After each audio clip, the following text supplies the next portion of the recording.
Bonjour, alors aujourd'hui présentation d'un kit que je vous ai pas déjà montré, malgré ce que les apparences pourraient faire croire. Il s'agit du Yakushki que je vous ai déjà présenté effectivement au 144, donc dans la gamme High Grade Universal Century de Bandai, donc HGUC, mais je ne vous l'ai jamais présenté au 1 centième.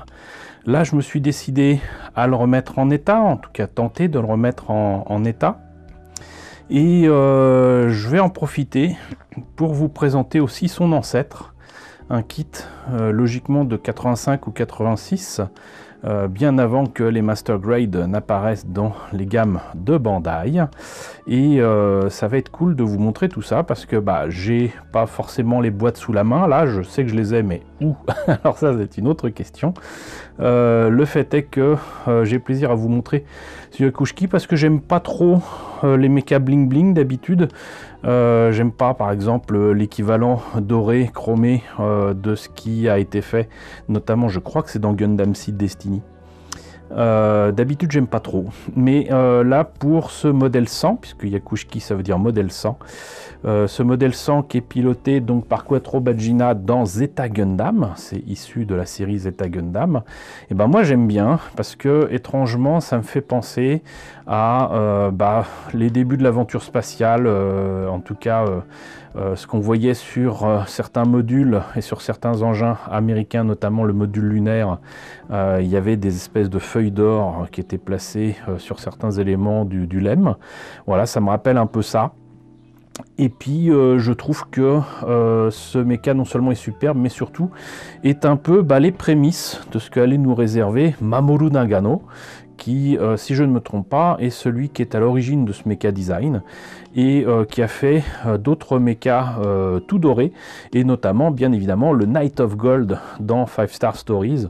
Voilà, plus doré que celui-là, tu meurs, hein, littéralement. Voilà, moi je trouve que c'est assez sympa de vous présenter ça. Alors c'est un kit au 1 centième qui a été fait il y a, je pense, presque 20 ans, hein, c'est peut-être de 2001. C'est un Master Grade que j'ai pris pratiquement à la sortie au Japon, parce que ça faisait des années que je rêvais d'avoir ce Yakushki vraiment chromé doré. Donc ce Master Grade, non seulement il est excellent, mais ça me permettait d'accéder donc à ce vieux rêve qui est né justement avec le modèle que je vous présenterai un petit peu plus tard. Et bon, je pense que je l'ai monté il y a quand même un bon bout de temps.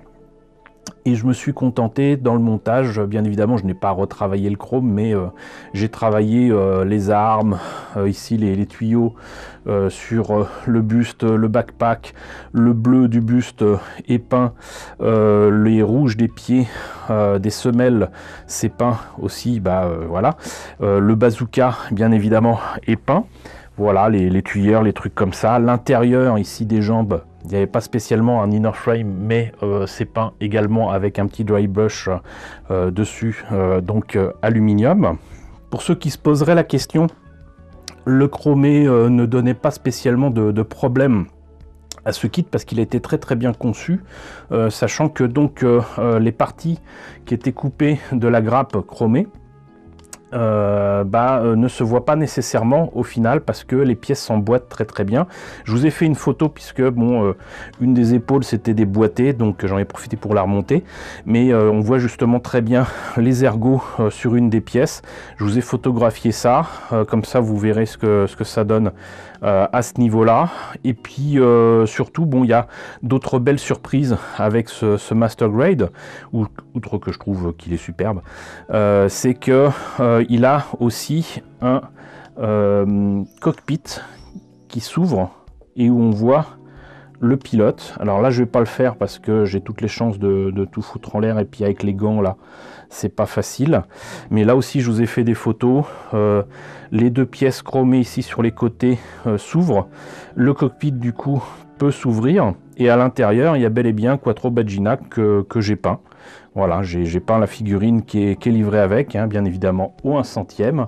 Et voilà, c'est pour ça que je trouve vraiment ce kit Master Grade vraiment magnifique. C'est juste dommage que Bandai, à l'occasion de la sortie des films de Zeta Gundam, a proposé de nouveau ce kit, exactement le même, sauf que il était plus chromé. il était plus doré, et surtout, en plus d'avoir un jaune dégueulasse, il y avait quand même des pièces supplémentaires pour faire comme dans le film avec un dispositif d'entrée dans l'atmosphère terrestre. Pour l'avoir, il fallait avoir ce nouveau kit. Il n'avait pas les qualités de celui-ci, et c'est bien dommage. Et je crois d'ailleurs savoir que depuis, ça n'a pas forcément été refait, ou alors peut-être en édition limitée, je ne sais pas. Je ne sais pas ce qu'il en est, parce que du coup je suis assez surpris. À chaque fois qu'il y a des trucs dorés ou chromés, c'est toujours dans un plastique qui est vraiment pas beau chez Bandai, et c'est vraiment très très problématique, et c'est vraiment dommage. Bon, en tout cas, quoi qu'il en soit, voilà, ça c'était le modèle 1/100e Master Grade. Maintenant on va faire un sacré bond dans le temps, donc je vais vous demander de vraiment garder en tête ce que vous voyez là, parce que faire un montage en présentant les deux, ça va être quand même très compliqué, mais vous allez voir que c'est plus la même chanson, c'est plus les mêmes proportions, et surtout c'est pas la même décennie. Alors là, vous voyez que c'est plus du tout la même histoire, hein. Voilà. Par contre, ce modèle au 1/100e a quand même une histoire. Je ne l'ai pas acheté neuf. Il était déjà monté, il était déjà peint par mon ami Alain. Coucou Alain. Il m'avait offert ce modèle qui peut-être ne l'avait pas satisfait. Je ne sais pas, en tout cas. Le fait est que ça a été l'occasion pour moi de tester différentes qualités de doré que j'avais en énamel. À l'époque, je faisais mes maquettes en énamel. C'était fin des années 80, donc je l'ai repeint il y a plus de 30 ans. Le fait est qu'il manquait quand même quelques pièces. J'en ai reperdu d'autres depuis. Mais ça a été un terrain d'expérimentation, en tout cas pour le doré. Très clairement, j'étais un peu frustré de ne pas arriver à mes fins en termes de teinte métallique. Pour autant, à l'écran, ça rend pas si mal. Voilà, c'est juste que quand on regarde de près, même si c'est du 1/100e, franchement, j'ai peint ça à la truelle, hein, très clairement. Soyons très très honnêtes. J'ai repris certains détails dans les années 2000, là, vous voyez, avec des trucs en vert fluo, mais ça, c'était pour tester, là aussi, terrain d'expérimentation, tester des feutres, des Gundam marqueurs, donc voilà, qui étaient vert fluo. Voilà, mais j'ai pas testé que ça. Il y a certaines pièces que j'ai peint avec le doré qui existait dans les Gundam Marker, et j'observe que c'est un doré qui est beaucoup plus pétant. En tout cas à l'œil nu, à l'écran, je trouve pas que ça rentre particulièrement bien, mais j'avais refait une partie de la tête, ici du bassin, là le pied, les mains, des trucs comme ça. Et là on arrive à la partie qui a le plus souffert du poids des ans. Il me manquait certains câbles, ou du moins je les ai peut-être remplacés. Autant je n'ai pas remplacé les câbles ici qui sont là-haut pour le lier le backpack avec le torse.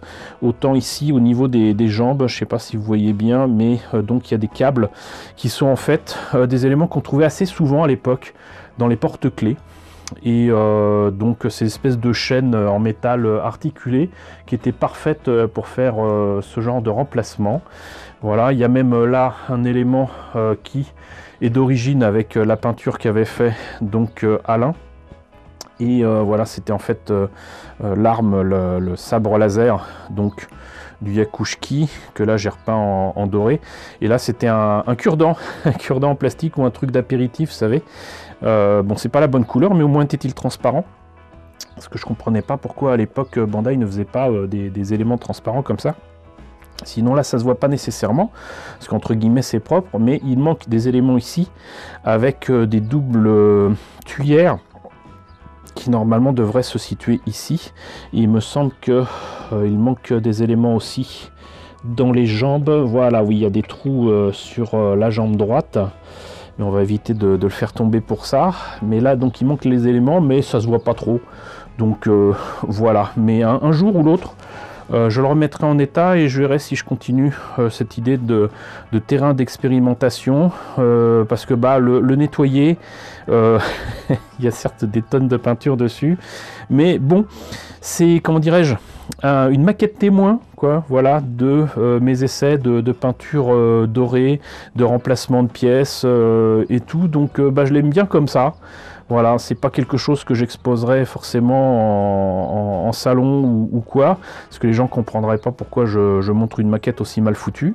Mais voilà, et puis bon, en plus, je n'ai jamais eu, entre guillemets, la maquette neuve sous boîte de ce Yakushki au 1 centième.